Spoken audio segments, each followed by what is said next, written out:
រងភួងថ្កល់ខ្ញុំយល់កាលណារំភើបចិន្តាប្រាថ្នាចង់បាន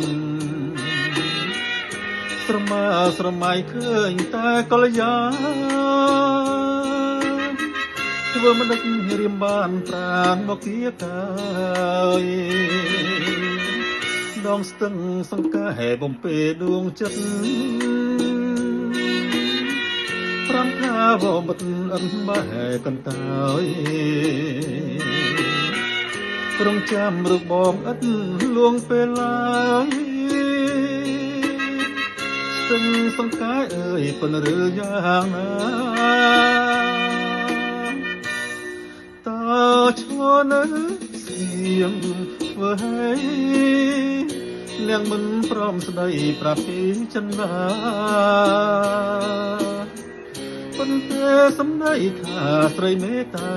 ដូចទាំងស្ទឹងថាស្នេហារួមខ្ញុំភួងថ្កល់ឲ្យក្លិនហាក់មិនរសាយ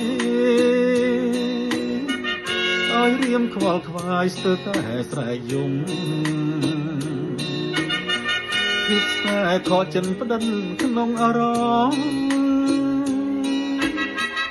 បង្ហើយហើយខ្ញុំអត់លួងពេលឡើយ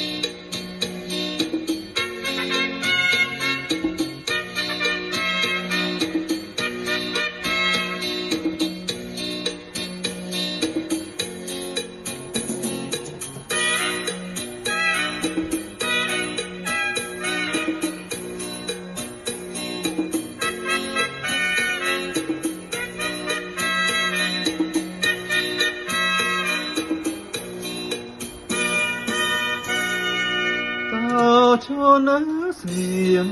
មើលហើយនាងមិនព្រមស្ដីប្រាប់ពីចិន្តា